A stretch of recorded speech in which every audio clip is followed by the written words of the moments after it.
Hi guys, ഞങ്ങളിന്ന് ചിരട്ട പുട്ടുണ്ടാക്കാൻ പോകുന്നു അരിപ്പൊടിയിൽ. അന്ന് കാണിച്ചത് അമൃതം പൊടിയിലായിരുന്നു. അപ്പോൾ ഇന്ന് വന്നിട്ട് ശരിക്കും അരിപ്പൊടിയിലും രാഗിപ്പൊടി, ചെമ്പപ്പുട്ട്, അതൊക്കെ നമുക്ക് വെറൈറ്റി ആയിട്ട് ട്രൈ ചെയ്യാം ചിരട്ടയിൽ. ഓക്കെ, അപ്പം തേങ്ങ നന്നായിട്ട് ചിരകുക. എത്ര വേണ്ട അത് ക്വാണ്ടിറ്റീനനുസരിച്ച് ചിരകാം. അപ്പോൾ ആ ഓട്ടയ്ക്ക് വേണ്ടിയിട്ട് ഓട്ട ഫില്ലാവാൻ വേണ്ടിയിട്ട് കുറച്ച് തേങ്ങ എടുക്കുക. പിന്നെ എക്സ്ട്രാ വന്നിട്ട് അതിന് സർഫേസിൽ മേലത്തെ ഭാഗത്ത് വിതറിയിട്ട് ഇട്ട് കൊടുത്താൽ മതി. നന്നായിട്ട് തേങ്ങ ചേർന്ന് ചെറിയ തേങ്ങയാണ് ബുദ്ധിമുട്ടാണ്.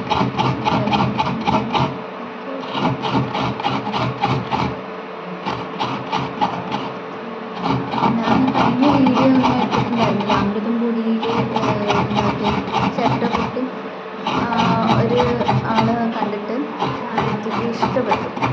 ഒരു ഇന്നെന്താ രാവിലെ ബ്രേക്ക്ഫാസ്റ്റ് ഉണ്ടാക്കുന്നത് പറഞ്ഞിട്ട് ആൾ ഇങ്ങനെ ഡിലേമയിലായിരുന്നു. അപ്പോൾ അവർ ചിരട്ടപ്പുട്ട് ഉണ്ടാക്കിയാലോ പറഞ്ഞിട്ട് ഉണ്ടാക്കി നോക്കി. എനിക്കിഷ്ടപ്പെട്ടു.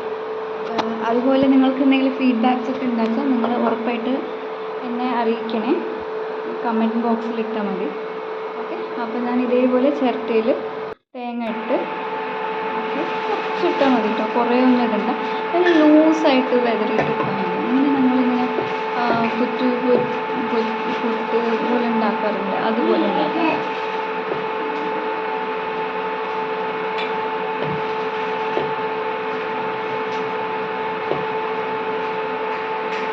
ചിരട്ടയിൽ ഉണ്ടാക്കിയിട്ട് കഴിക്കുന്ന ഒരു വേറെ ടേസ്റ്റാണ്. ചിരട്ടയുടെ സ്മെല്ലും പിന്നെ അതിൻ്റെ ഒരു ടേസ്റ്റും നോർമൽ പുട്ട് ഉണ്ടാക്കുന്ന പോലെ അല്ല.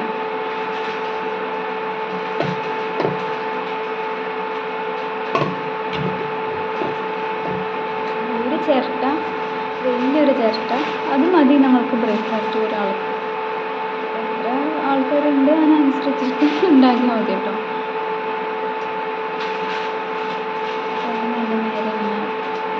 ഗാർണിഷ് ചെയ്തു.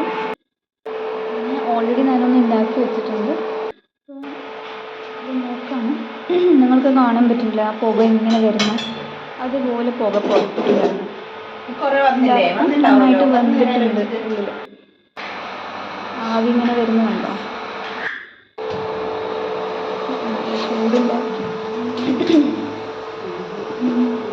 സ്പീഡായിട്ട് ഒറ്റയടിക്ക് നല്ല ഫോഴ്സിൽ അടിക്കുക കേട്ടോ പ്ലേറ്റിലേക്ക്.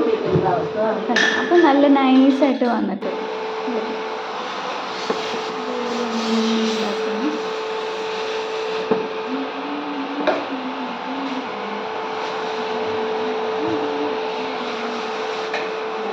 ആദ്യം ഒരു ലോ ഫ്ലെയിമിൽ വെച്ചിട്ട് പിന്നെ ഹൈ ഫ്ലെയിമിൽ വെച്ചാൽ മതി. എന്തെങ്കിലും നിങ്ങളുടെ ഇഷ്ടത്തിന്.